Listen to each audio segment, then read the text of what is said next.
बिस्मिल्लाहिर्रहमानिर्रहीम। अस्सलाम वालेकुम। इस वीडियो में मैं आपके साथ शेयर करूंगा सुप्रीम कोर्ट ऑफ पाकिस्तान ने जो अपनी राय दी है, जो अपना फैसला दिया है, उस फैसले का मुख्तसर जो ऑर्डर जारी हुआ है, वो कि अभी तफसीली फैसला जारी नहीं हुआ, लेकिन जो मुख्तसर फैसला जारी हुआ है उसका मुकम्मल उर्दू मतन मैं आपके सामने रखूंगा। आबिद अली रैनी साहब ने ये स्टोरी बनाई है और साथ ही मैं आपको बताऊंगा कि वो 3 कौन से पैराग्राफ हैं जो डॉक्टर बाबर अमान साहब, फवाद चौधरी साहब, शफकत महमूद साहब, शहबाज गिल साहब, फैसल जावेद साहब और पूरी हुकूमती टीम जो चीफ इलेक्शन कमिश्नर और इलेक्शन कमीशन मेंबरान से मिली, उन्होंने कौन से पैराग्राफ जो हैं वो उनके सामने रखे।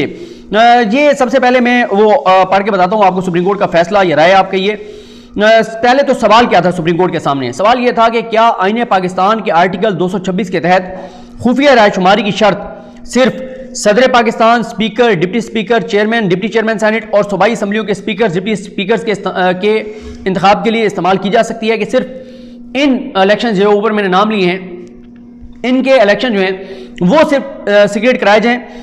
क्या ये शर्त इलेक्शन एक्ट 2017 के तहत दीगर इंतखाबात जैसा कि अरकान सेनेट के इंतखाबात के लिए नहीं है, क्योंकि इलेक्शन एक्ट आइन के आर्टिकल 222 की रोशनी में बनाया गया है, जो कि आइन के शेड्यूल 4 में शामिल है। अगर इलेक्शन एक्ट 2017 में शामिल कर दिया जाए तो क्या सीक्रेट या ओपन बैलेट के जरिए इंतखाब कराया जा सकता है? पैराग्राफ नंबर 2 में अदालत ने अपनी राय में लिखा है कि दौरान समाअत हमने अटार्नी जनरल पाकिस्तान खालिद जावेद खान, चारों सूबाई एडवोकेट जनरल इस्लामाबाद, कौमी असम्बली, सेनेट, इलेक्शन कमीशन, सियासी जमातों, Pakistan bar council, Sindh high court bar association और उन अफराद को सुना जो जाती हैसियत में फरीक बने। पैराग्राफ नंबर 3, राय की तफसीली वजूहात बाद में दी जाएंगी, लेकिन रेफरेंस का जवाब दिया जाता है कि सेनेट ऑफ पाकिस्तान के इलेक्शन आईन पाकिस्तान और कानून के तहत होने चाहिए। आइन और कानून दोनों की बात है इसमें। नंबर 2, आईन पाकिस्तान के आर्टिकल 2183 के तहत इलेक्शन कमीशन ऑफ पाकिस्तान की जिम्मेदारी है कि इंतखाबात का इनेकाद ईमानदाराना, शफाफ और गैर जानिबदाराना तौर पर होने का अमल कानून के मुताबिक यकीनी बनाया जाए। इलेक्शन कमीशन की जिम्मेदारी है कि सुप्रीम कोर्ट की तरफ से दिए गए फैसलों की रोशनी में इंतखाबात में होने वाली करप्ट प्रैक्टिसेस को रोके। अदालत ने इस ज़िम्मन में वर्कर्स पार्टी बनाम वफाक पाकिस्तान के इसका फैसले का हवाला दिया है। नंबर 3, इसमें कहा गया है कि अदालत ने करार दिया है कि इलेक्शन कमीशन आइन के आर्टिकल 222 के तहत हासिल मैंडेट और जिम्मेदारियों की अदायगी के लिए तमाम ज़रूरी इकदाम उठाए। आइन का आर्टिकल 222 पार्लियामेंट को इलेक्शन के हवाले से कानून साजी का इख्तियार देता है और यह भी इख्तियार देता है कि करप्ट प्रैक्टिसेस और इलेक्शन कमीशन के हवाले से दीगर जो जराइम हैं उनको रोकने के लिए कानून साजी कर सके। लेकिन यह आर्टिकल वाज़ेह करता है कि ऐसा कोई कानून काबिल अमल नहीं होगा जो चीफ इलेक्शन कमिश्नर या इलेक्शन कमीशन के इख्तियारात को कम करता हो। इसके बाद अदालत ने लिखा है कि आइन के आर्टिकल 220 के तहत वफाक और सूबों की तमाम इंतजामी अथॉरिटी की जिम्मेदारी है कि वो कमिश्नर यानी चीफ इलेक्शन कमिश्नर या इलेक्शन कमीशन को अपने अमूर की अंजामदही में मुआवनत फराहम करें। ऐसा आइन के आर्टिकल 218(3) में भी कहा गया है। इससे जो ऊपर वाला पैराग्राफ है ना 3, एक वो रखा गया था चीफ इलेक्शन कमिश्नर के सामने, जिसमें वो सारा सुप्रीम कोर्ट ने बताया है कि करप्ट प्रैक्टिसेस को रोकना इलेक्शन कमीशन की जिम्मेदारी है और वो इस हवाले से इकदाम करें। अब हम आते हैं 5 के ऊपर। ये भी चीफ इलेक्शन कमिश्नर के सामने रखा गया है। इसमें लिखा गया है कि जहां तक बैलेट को खुफिया रखने का ताल्लुक है, इस सवाल का जवाब अदालत के 5 रुकनी बेंच ने नियाज अहमद बनाम अजीजुद्दीन और दीगर के मुकदमे में कहा है कि दिया जा चुका है। सुप्रीम कोर्ट ने कहा कि सीक्रेट खुफिया बैलेट के हवाले से जो सुप्रीम कोर्ट का एक और फैसला है जिसका ये हवाला है, उसमें वो जवाब दिया जा चुका है। उस फैसले में अदालत ने करार दे रखा है कि बैलेट को ताहयात खुफिया नहीं रखा जा सकता, यानी हमेशा के लिए बैलेट जो है वो खुफिया नहीं रह सकता। बैलेट को खुफिया रखने के हवाले से राय पर इस अंदाज में अमल नहीं किया जा सका, इस पर अमली इकदाम नहीं किए गए। अदालत कह रही है पहले इकदाम नहीं किए गए, लेकिन अब तो सुप्रीम कोर्ट ने कहा है कि वो इकदाम करें। उसके बाद पैराग्राफ नंबर 6 ये भी रखा गया, जिसमें अदालत ने लिखा है कि आइन के आर्टिकल 218(3) और आर्टिकल 220 और दीगर आइनी और कानूनी शिकों के मैंडेट को हासिल करने के लिए इलेक्शन कमीशन ऑफ पाकिस्तान को चाहिए कि वो तमाम मतलूबा इकदाम करे, जिनमें शफाफ इंतखाबात को यकीनी बनाने के लिए टेक्नोलॉजी का इस्तेमाल भी शामिल है। अदालत ने लिखा है कि कानून के मुताबिक वो तमाम इकदाम किए जाने चाहिए जिससे करप्ट प्रैक्टिसेस को रोका जा सकता है।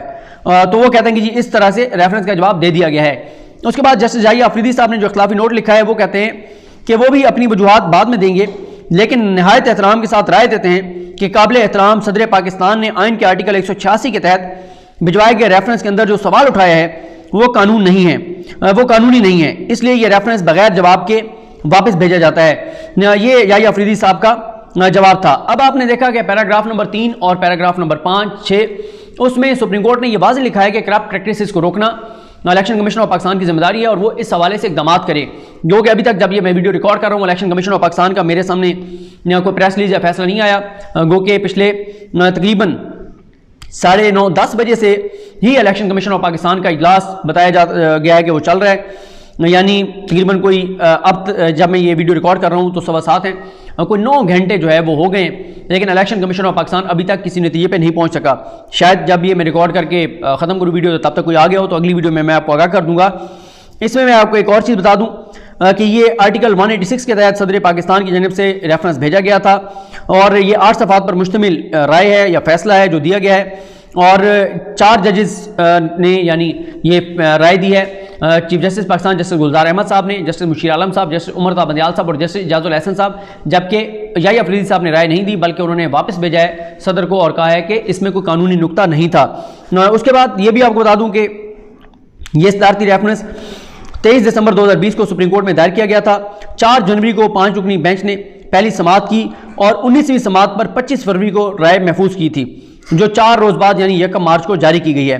अब मैं आपको ये वकला के नाम बता देता हूँ। ये मैं इसलिए बताता होता हूँ कि ये वीडियोस क्योंकि एक रिकॉर्ड के तौर पे रहती हैं, तो इसलिए मैं कोशिश करता हूँ कि बता दिया करूँ ताकि साल बाद, 1.5 साल, 2 साल बाद भी अगर हम ये वीडियो देखें तो हमें पता हो उस वक्त कौन कौन से वकील इसमें पेश हुए थे।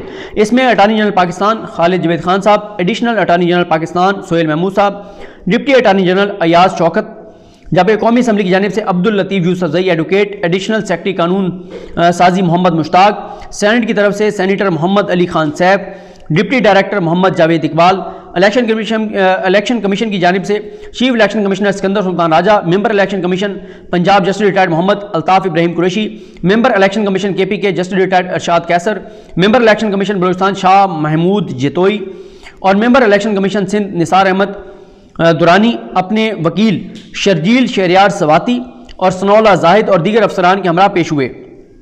हुकूमत पंजाब की तरफ से advocate general Ahmed Awais, additional advocate general Qasim Ali Chauhan और इमराना बलोच पेश हुए।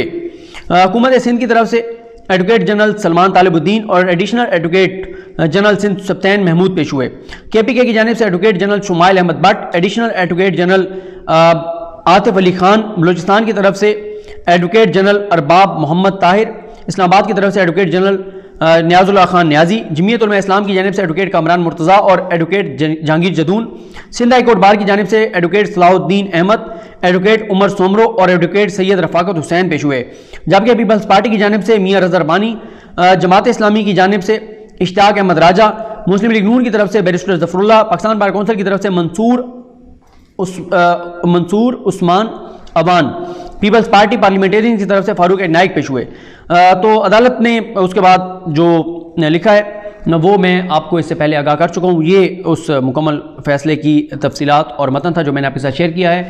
नेक्स्ट वीडियो में जस्टिस काजी फैसल साहब की केस की जो आज समाअत थी उस पर बात करेंगे। मुझे अपनी दुआ में याद रखें। लगनी हम सबका हामी नासरो। अल्लाह हाफ़िज़।